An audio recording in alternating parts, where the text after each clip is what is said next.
She was an alien mother, cast out by her own people for protecting her son, her only child, with a rare, forbidden gift.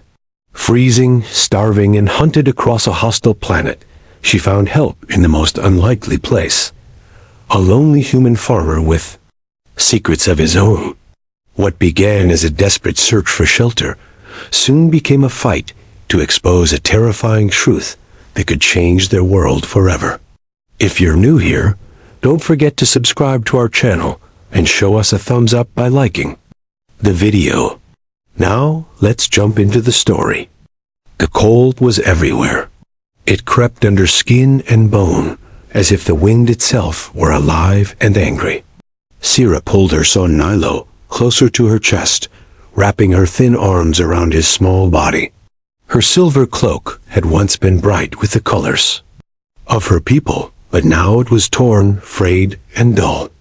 Ice clung to the edges of her hair, and her skin, marked with soft glowing lines, shivered under the harsh wind. The patterns that danced across her arms used to shine with pride. Now they barely flickered, fading with every breath she took. "I'm cold, Mama," Nilo whispered, his voice soft and tired. "I know," she replied, forcing calm into her voice. "We'll find shelter soon." But she didn't know. They had walked for days across the frozen plains of the planet June after being cast out from their people. There was no clear path, no destination, just survival. The memory of their exile burned in her mind, standing before the council, refusing their demand to give up her son to the preservation program. They said he was rare, important, vital to their future. But to her, he was just her child, and she would never let anyone turn him into a lab subject. Her refusal had meant banishment. No home, no protection. No more clan. The horizon stretched forever. Jagged hills of ice and shadow offered no comfort.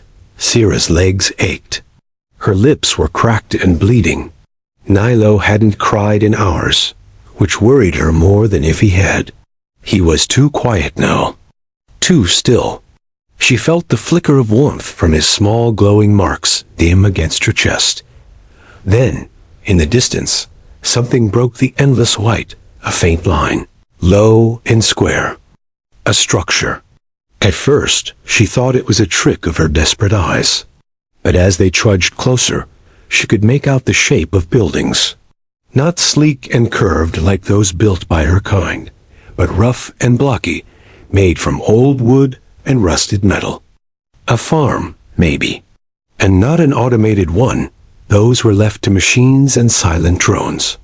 This one looked lived in. Smoke rose from a crooked chimney. Lights glowed from the windows, warm and yellow like stars that had fallen to the ground. Sira swallowed her fear and picked up her pace. She didn't know who lived there. Could be human, could be dangerous. But they had no other choice. As they approached, a figure moved in the yard. A tall man, broad-shouldered, turning something heavy, with a slow, strong grip. A machine hummed beside him, shaking slightly in the cold. When he saw them, he paused. The wind carried silence between them. He didn't raise a weapon. He didn't yell. He just watched. Sira held her ground, pulling her hood down to reveal her face. The glowing marks on her skin dimmed even more in the evening light. She didn't look strong or threatening. She looked like what she was, tired, frozen, and desperate. "Please," she said, her voice rough from cold. "My son needs shelter." The man didn't speak at first. He looked at Nilo, his face unreadable. Then he stepped forward. His face was weathered, his beard trimmed short, his eyes a bright blue that stood out against his sun-worn skin. "You're not from around here," he said, not unkindly. "No," Sira answered, "not anymore." He stared at her for another moment. Then he pressed something on his wrist, and the door behind him slid open with a soft hiss. "Come in before you both freeze to death," he said. Relief hit her like a wave. Her knees nearly gave out, but she caught herself. She carried Nilo into the warmth, her arms trembling not just from cold now, but from the sudden weight of hope. The inside of the house was simple. Old rugs, wooden walls, a low fire burning in the corner. It smelled of herbs and food. The man moved quickly, handing her a blanket and setting a pot on the stove. He didn't ask questions yet. He just helped. "I'm Joran," he said finally. "Sira," she replied. "This is my son, Nilo." Joran gave a nod, then pushed a bowl of hot stew toward her. "Eat. You both look like ghosts." The stew was thick and salty. It burned her tongue, but she didn't care. It was real food. Nilo's small hands reached for a spoon, his eyes barely open. He fell asleep against her shoulder soon after. Wrapped in the borrowed warmth of Joran's home, Sira watched the human move around the small kitchen with quiet care. She didn't know who he was, or why he helped. She didn't trust him. But, for the first time in days, she wasn't walking, wasn't freezing, wasn't afraid, at least not entirely. Tomorrow could bring danger, or more running. But tonight, her son was safe. And that was enough. Morning came with the sound of soft wind tapping against the windows and the smell of something cooking. Sira opened her eyes slowly, unsure for a moment where she was. The warmth in the room was unfamiliar. The blanket wrapped around her and the slow, steady breathing of Nilo beside her reminded her that they had made it through the night. They were safe for now. Joren stood near the stove, stirring something in a large pot. He looked over his shoulder as she sat up. "Food's almost ready," he said. His voice was rough, but calm. There was a quiet strength in him, like someone used to being alone, but not unkind. Sira pulled the blanket tighter around her shoulders and watched him in silence. She still wasn't sure what to think of him. He hadn't asked anything yet. No questions about who they were or why they had come. Just food, warmth, and space to breathe. It was more than she had expected. Nilo stirred beside her, his glowing skin marks still faint, but more steady than they had been. His eyes blinked, open, and for the first time in days, he smiled a little. "It's warm," he whispered. "Yeah," Sira replied, brushing his hair back gently. "We're safe." Joran placed 2 bowls on the table and stepped back. "It's not fancy," he said, "but it's hot and should help." Sira led Nilo to the table, helping him climb into a chair. The porridge was thick with spices, sweet and comforting. She ate slowly, her eyes never leaving Joran, who sipped his drink near the window. "You've met others like me," she said quietly, between bites. He glanced at her but didn't seem surprised. "Yes. Your eyes? They noticed our patterns." "You didn't ask what we are." Joran looked out the window for a moment before speaking. "My wife was from your kind. She passed 8 years ago." Sira stared at him, stunned. She had not expected that. Unions between humans and her people were rare and frowned upon by both sides. To hear that he had shared a life with someone like her felt strange. Yet, it made sense how he knew what to cook, how to adjust the lights for their sensitive eyes, how to read their skin markings. "She died during a raid," Joran continued, his voice lower now. "I was off-planet getting supplies. Never got a chance to say goodbye." "I'm sorry," Sira said. The words felt too small, but she meant them. He nodded, as if he understood what she couldn't say. "You don't have to be. But maybe. Now I understand a little of what you're running from." Sira's hand paused on her spoon. She looked at Nilo, who was quietly finishing his food. "They wanted to take him," she said. "My son. For a program, ... They claim it's for our future, to preserve our kind. But they treat children like resources, not people. And you said no." "I said no," she repeated, her voice firmer. So they banished us. Joran stepped away from the window and sat across from her. Sounds like you made the right choice. I hope so, she said. Some days I'm not sure. He leaned forward slightly. You kept your boy safe. That's the only thing that matters. It was silence for a while, soft and not uncomfortable. The fire crackled. Outside, the wind blew across the fields. It wasn't a perfect place, but it felt real. Joran moved like someone who had built everything with his own hands. The home, the farm, the life around him, it was solid and quiet, and for Sarah, it was completely unfamiliar. Later that day, Joran gave them a tour of the farm. It stretched across a wide valley, dotted with strange plants and old machines. Nilo followed eagerly, asking questions about everything. Joran answered with patience, showing him how the irrigation system worked and where the small herd of animals stayed. You've done all this alone? Sarah asked, watching him lift a heavy panel to reveal wiring below. Not always alone, he said. But yes, for the last few years. It's impressive. He gave a small shrug. Keeps me busy. I like it that way. But Sarah could see something behind his words, a flicker of loneliness he didn't speak aloud. She had known that feeling too well. Being cast out had made her used to silence. But here it felt different. Not empty. Just waiting. That night, after Nilo had fallen asleep, curled up with one of Joran's old wool blankets, Sarah sat by the window, staring at the stars. Joran sat beside her, holding a mug of something warm in his hands. He likes you, she said softly, glancing at her son. He's a good kid, Joran replied. Smart. Brave. I never imagined this, she said, more to herself than to him. Not just the exile, but this place, this calm. He looked over at her. Neither did I, but sometimes the path you didn't plan turns out better than the one you thought you wanted. Sarah smiled slightly, the first real smile in days.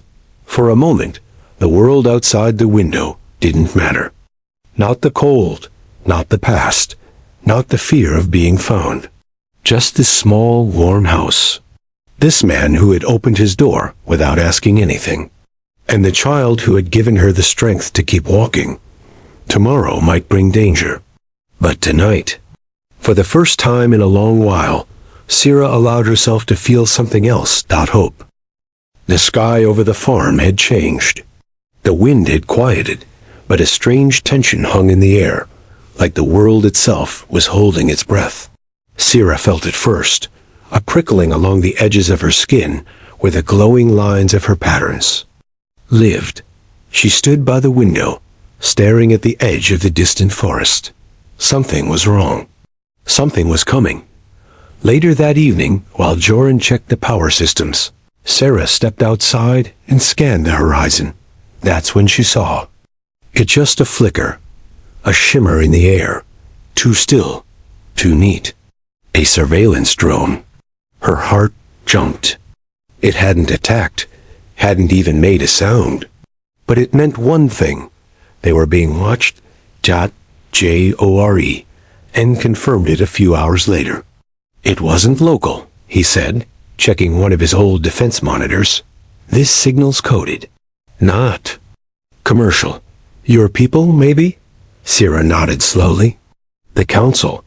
Or worse, the hunters they used to clean up loose ends.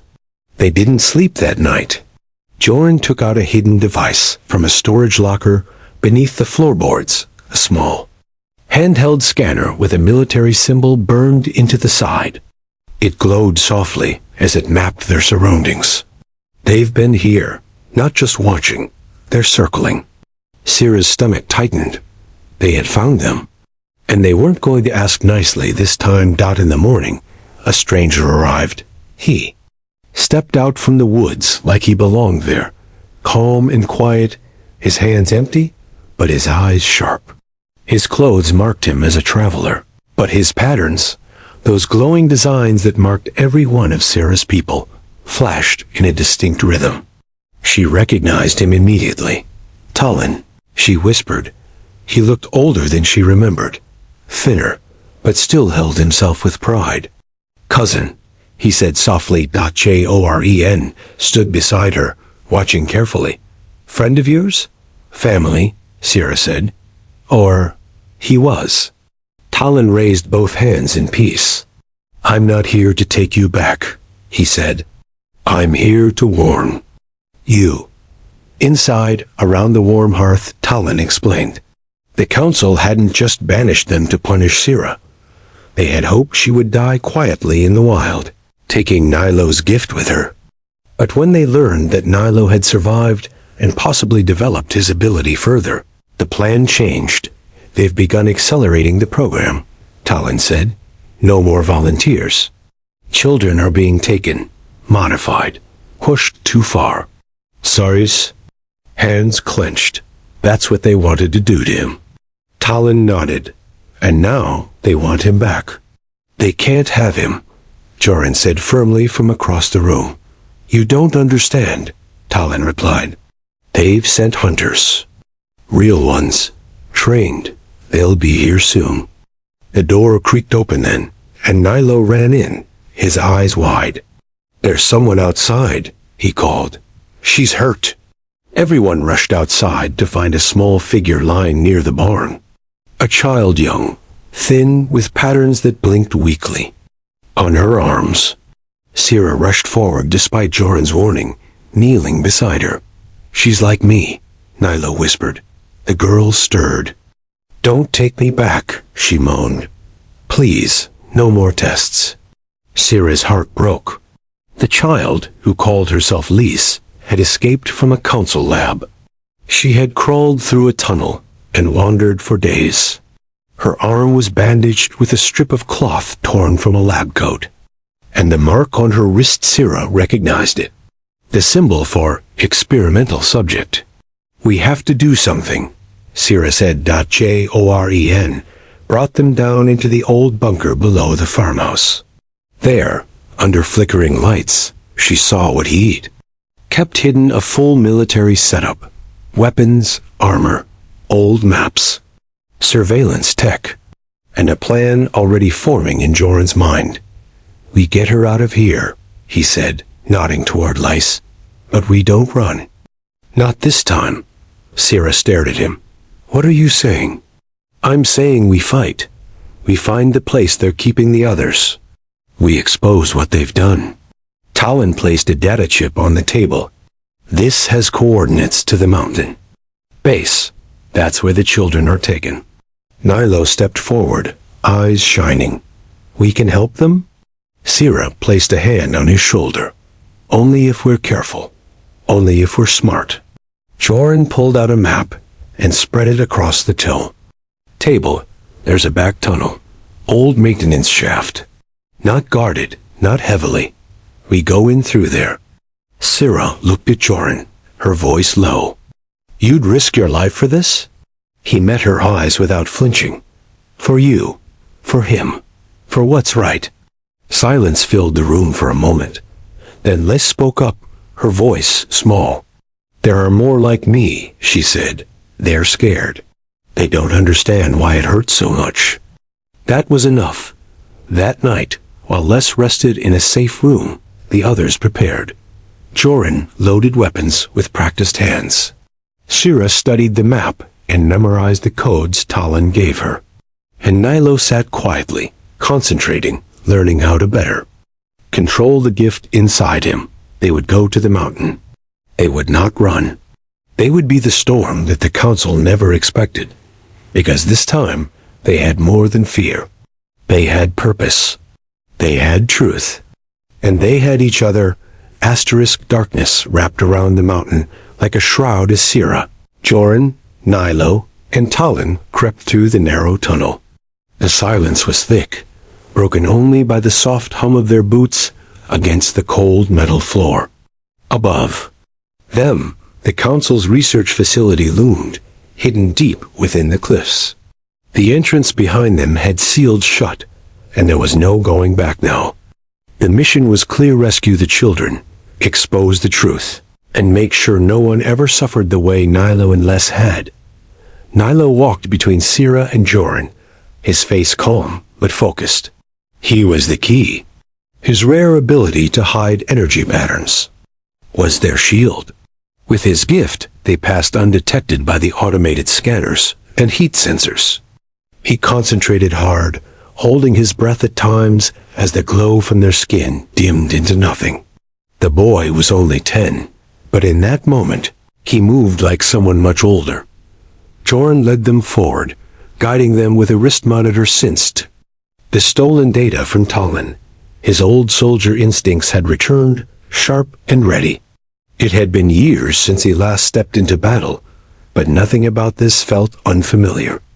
The same tightness in his chest, the same quiet anger pushing him forward. Only now, the stakes were higher. These weren't just orders. This was family. They reached the lower service corridor, just beneath the main lab. Above, the children were kept isolated, studied, rewritten. Lise had told them what to expect. Small rooms, machines that hummed and blinked, and faces that never showed kindness. The plan was simple. Get to the control room, unlock the cells, and send out a broadcast using the facility's own systems. Show the entire world what the Council had hidden. The first guard came around a corner too quickly. Joran reacted instantly, pulling the man into the shadows with a quiet blow that knocked him unconscious. Talon tied him up with cable wire. No killing unless necessary, Sira's rule, but her hands were ready. Her patterns, once dim, now pulsed with quiet strength. They slipped into the control room, just as the shift changed. The few workers inside were surprised, but not all fought back. One technician, an older woman with tired eyes, stood with her hands raised. "You're not the only ones who want this to stop," she said quietly, sliding her ID toward them. "I've seen too much." She helped them unlock the system and transfer files to Joran's drive. Footage of experiments, signed orders, test logs with the names of missing children. It was enough to crush the Council's lies. Sira moved quickly to the holding cells, her heart pounding. Inside, she found them tiny faces pressed against thick glass, eyes wide with fear. Her own son had almost ended up here. She hit the release button. One by one, the doors opened. The children didn't move at first. Then Nilo stepped forward. Hands out, his voice calm. "It's okay," he said. "We're not here to hurt you." They believed him. Slowly, the children stepped into the hallway, quiet and blinking in the new light. Many were younger than Nilo. A few were older, with marks like his. They surrounded Sira, unsure but no longer frozen. Suddenly, the alarm blared. The Council had noticed. Sira turned to Joran. "We have to move now." Joran gave her a quick nod. "Broadcast is ready. It's out there. Everyone knows." They led the children through the corridors, the older ones helping the smaller. Talon stayed behind to hold the doors while Sira and Joran pushed forward. Nilo held Lisa's hand, using his gift to shield as many as he could. They reached the outer access tunnel just as the first squad of guards appeared. Sira turned to face them, raising her arms. Her glowing patterns burst to life. "No one else gets hurt," she shouted. The guards hesitated. Then, from behind them, a new voice echoed through the hallway. "Stand down," said the woman, stepping forward. "This facility is under review by order of the High Assembly." It was Counselor Ellen, one of the few who had resisted the experiments. She held an official document, her own patterns flaring with authority. The guards lowered their weapons. Ellen approached Sira and looked at the children behind her. "You were right," she said simply. "We were blind, but not anymore." Sira nodded slowly, then helped them, all of them. Outside, the sun had begun to rise. The children squinted against the light, holding on to each other, to hope. Joran wrapped his arm around Sira's shoulders, as they watched them step out into freedom.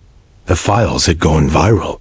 The council would be held accountable, and the program ended. Weeks later, the farm changed. It wasn't just a home anymore.